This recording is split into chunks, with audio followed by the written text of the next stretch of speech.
Astagfirullah, innalillahi wa inna ilaihi rojiun. Usia masih 35 tah cantik, muda dan berbakat apa yang telah merasukimu? Ibu-ibu di Brebes berusaha menghilangkan nyawa ketiga anaknya supaya tidak menderitaku. 35, ibu di Duku Sokawera RT 03 RW 02 Desa Tonjong, Brebes langsung diamankan polisi, usai diduga tega menggorok ketiga anaknya.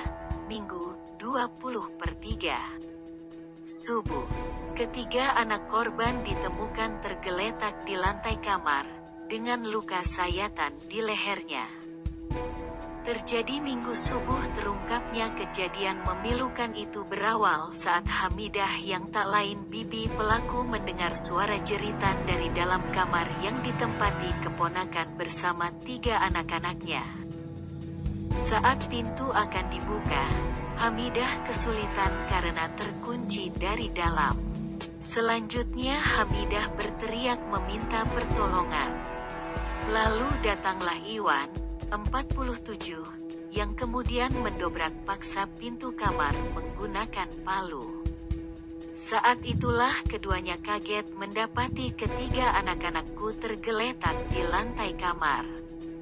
Anak keduaku, Art, 7, bahkan sudah tidak bernapas lagi. Anak pertama, KSZ, 10, dan anak terakhir E, 5, mengalami luka sayatan di bagian lehernya, tetapi masih bernapas. Oleh warga keduanya dibawa ke salah satu rumah sakit di Bumi Ayu. Saya mendengar ada keributan dan anaknya menjerit. Saya dan warga lalu mendatangi rumah dan mendobrak pintu kamarnya, ujar Iwan. Setelah masuk ke dalam rumah, kata dia, dirinya langsung menolong salah satu anaknya yang mengalami luka pada bagian dada dan wajahnya. Sementara 2 anak lainnya terkapar di lantai kamar. Saya langsung membawa salah satu anaknya ke puskesmas, sementara ibunya saat itu lagi duduk dengan mengenakan mukena, ungkapnya.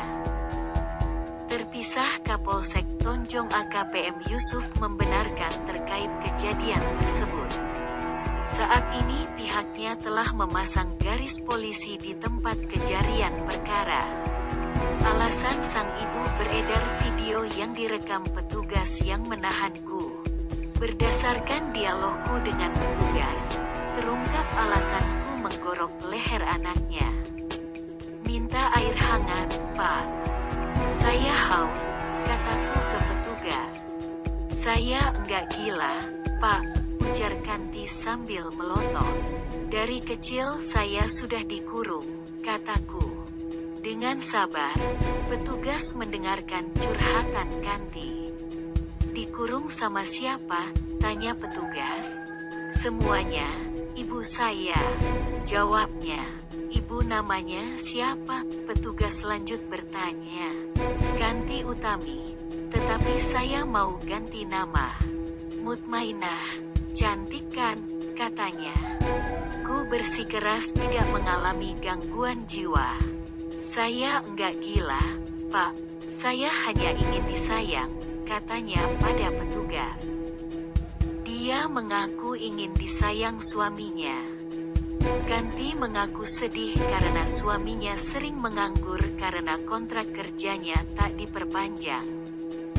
Saya ingin menyelamatkan anak saya, supaya enggak hidup susah, ujarnya lirih.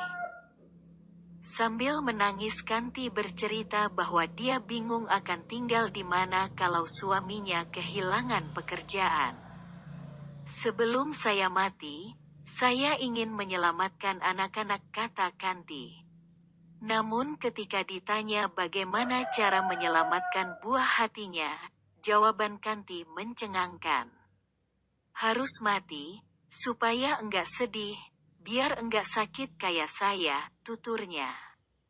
Menurut tetangga, ku jarang sekali berinteraksi dengan tetangga hingga disimpulkan perbuatan keji membunuh anak keduanya disebabkan karena depresi berkepanjangan. Sang suami tengah merantau ke Jakarta karena sudah lama menganggur. Sumber Tiffany News dan Kabar Tegal.